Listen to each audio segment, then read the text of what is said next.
Hello everybody, my name is Jen and welcome to the Book Refuge and welcome to another recommendations video. And today I'm giving you some low angst recommendations. Recently I did I think high angst, or else it was was it a super angsty recommendations? I can't remember. I've done one of those videos before, which I'll tag up above. But I thought today I would give you some low angst recommendations, or romances that I think that you should go into them knowing that there isn't some bigger conspiracy or something super stressful that's going to bother you in the third act of the book. I just wanted some that just make me happy all the way through, because sometimes I just need that in my romance. And I find that sometimes these books get overlooked or they get rated poorly because people are like, nothing happened, when to me sometimes the romance happening is enough to be happening. So these are all books that I would defend when they're called low angst, you know?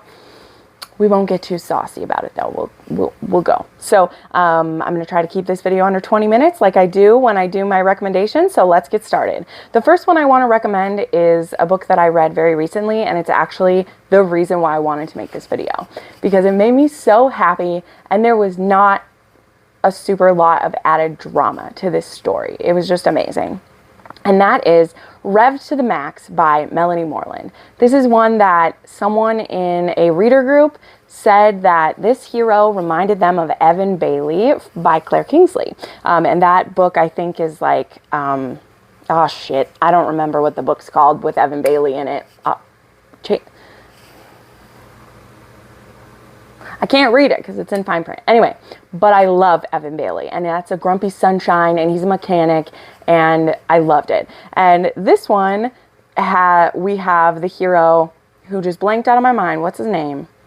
Charlie and Max. Duh, it's in the title. And he owns a restoration garage, and Charlie has just been totally screwed over by her roommate. She's in a very dangerous living situation with her landlord, and so she makes a run for it, and she sees this job opening working at a garage and also being kind of like a personal assistant basically to the owner. The owner wrongly assumes that she's a man, and she just kind of lets him think that until she gets there. When he finds out it's a woman, he wants to fire her, and she's like, please, you have to give me a chance, I have nowhere else to go. And he's like, I'll give you 2 weeks. And what progresses is Charlie completely winning Max over, and Max slowly realizing that he absolutely cannot do without Charlie, and she helps him to expand his business and grow. And this series ends up being a small town romance series and found family in so many ways, and it was just great. And there's very low angst. The biggest angst of this is that Max has been betrayed by a woman before, and so he doesn't want to be committed to anyone before. But he was in kind of a manipulative relationship, and then that woman betrayed him, and so he just doesn't want to deal with feelings. But Charlie brings up a lot of those feelings, and he was sexy. I will just say that. He was sexy. And then I'm Reckoning Wolf Gone Wild by Juliet Cross. The entire series of Stay a Spell I would consider pretty low angst. Some of the stories are maybe a bit angstier than others, but in general, you're going to get in, you're going to have a possessive, sweet, sexy hero. You're going to have a heroine who's quirky or fun, or maybe quieter. Some of them are more introverted, but you're going to have a great time. And Wolf Gone Wild is about Evie Savoy, one of 6 sisters who are witches in New Orleans, and our hero Mateo, who is a werewolf. And at the beginning of this series, witches don't work with werewolves because they cause a lot of problems and they're not able to control themselves. And that is a risk to everyone around them. Oh my gosh, I keep bumping the thing. But Mateo, he's having an issue with his inner wolf not being able to come out on the full moon, and that's a bad thing. And his wolf actually talks to him all the time, where he shouldn't be able to do that. And he comes to Evie, who is a hexbreaker, and asks for her help. And it's delightful, and it's nerdy. There's lots of Star Wars references. It's fantastic. I love seeing this series be more popular now. Juliet just put the first 3 books in Kindle Unlimited, and the 4th book actually just came out. That one's not part of Kindle Unlimited yet, but you should read these books. The audiobooks are also excellent. Have a great time. I recently just read Sweet Berries by C.M. Nacasta. Now, this is the second book in, I can't remember what the series is called, but it comes after Morning Glory Milking Farm. Now, Morning Glory Milking Farm is also a low angst book, but I didn't personally like it. I got a little bit too much ick out of it. And again, no shame in anyone else's game. I'm not here to yuck anyone's yum at all, but it was a yuck for me. I understand why so many people loved it, because the hero was so sweet, and some people like weird kinds of sexy things. I mean, I like plenty of weird things. I mean, the spider guy is one of my favorites. So there we are.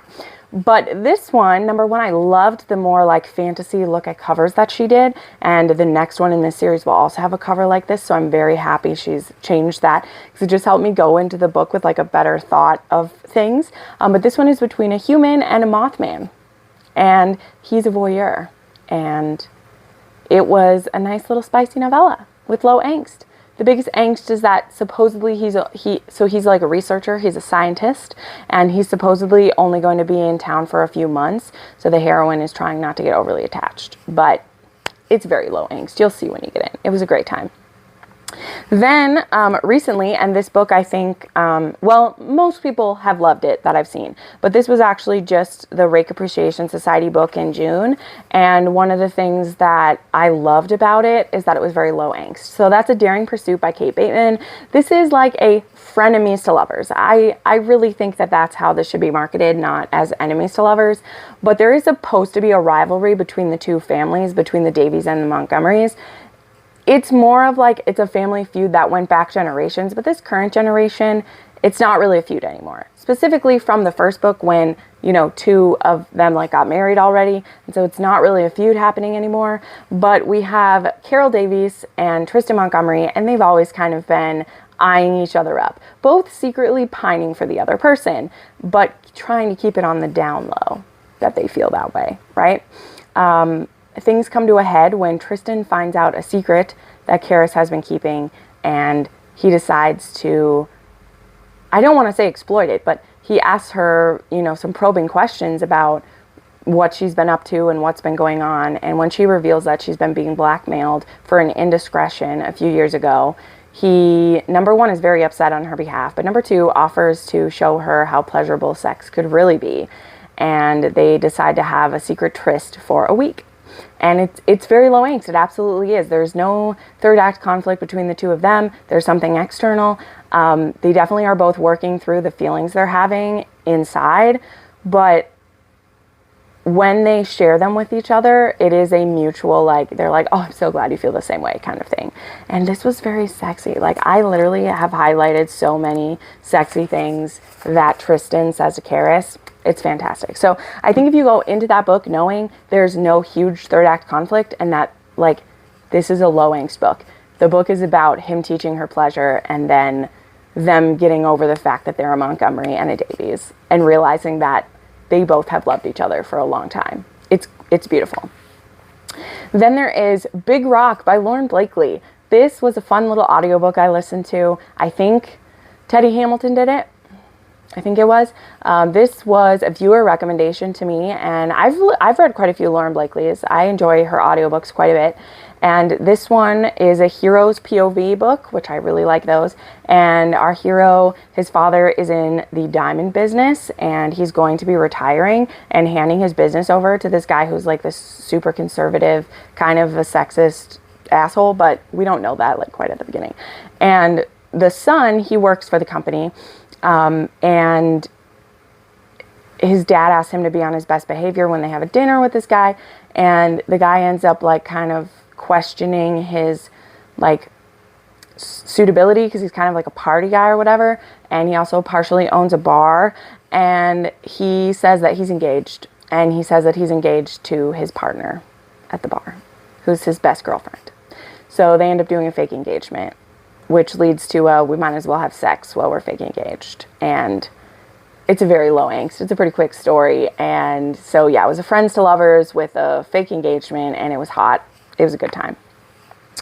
Then I have another kind of a monster-ish one for you. The Halfworks Maiden Bride by Ruby Dixon. This is a standalone, but it's also like kind of part of a, you know, a world or things that she has going on. But this one is about the heroine whose name is, I forgot what it is. Come on, show me her name. Iolanthe, or Iolanthe, I don't know how to say it. And the hero's name is Akalor. Oh my gosh, show them to me.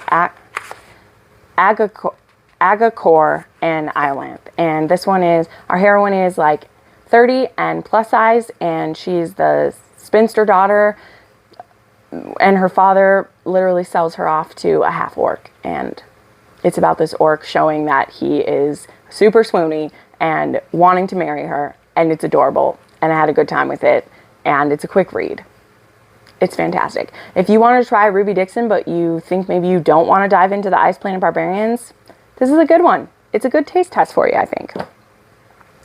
Then Deceived by the Gargoyles by Lillian Lark. So this one's actually a kind of a reverse harem, kind of. There are some like inner relationships between the gargoyles already. There are 4 gargoyles, or is it 3? There's 3 gargoyles and then a librarian, and one of the gargoyles starts dating the heroine because he's looking for a woman to be part of their family and be able to give them babies. And he kind of does it behind the back of his partner. So it's interesting to explain. Like, parts of this kind of felt like he was cheating, but like he's doing it with the purpose of bringing her into the relationship with all of them. It's not just about him getting his way.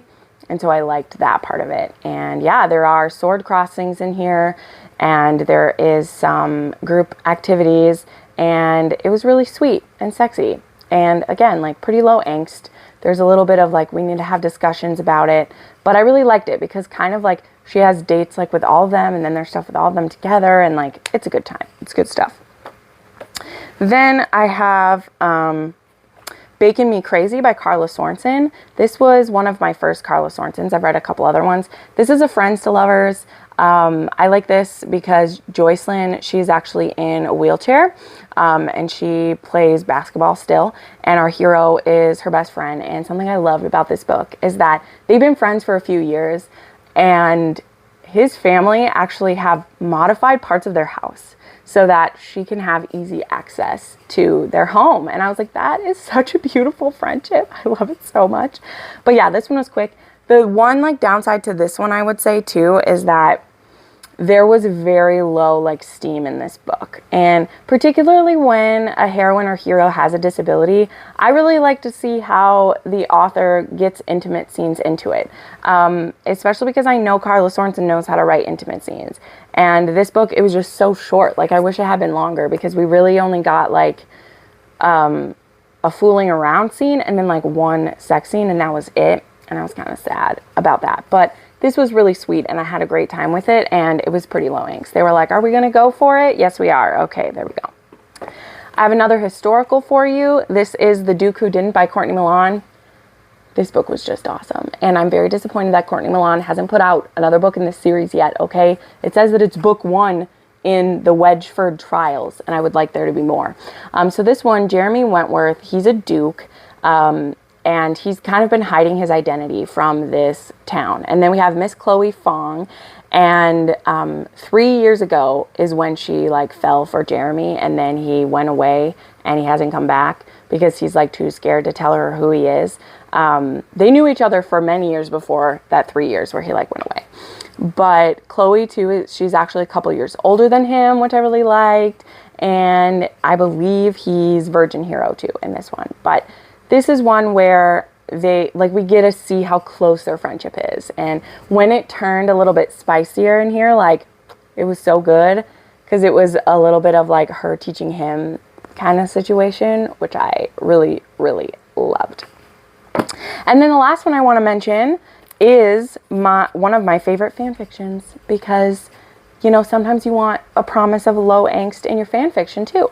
So I'm recommending Safe Word is Devil's Snare by Shea Alani. This was lovingly bound for me by Melbine's Fix. She is just very quickly becoming a bestie of mine, and she has bound some beautiful fics for me.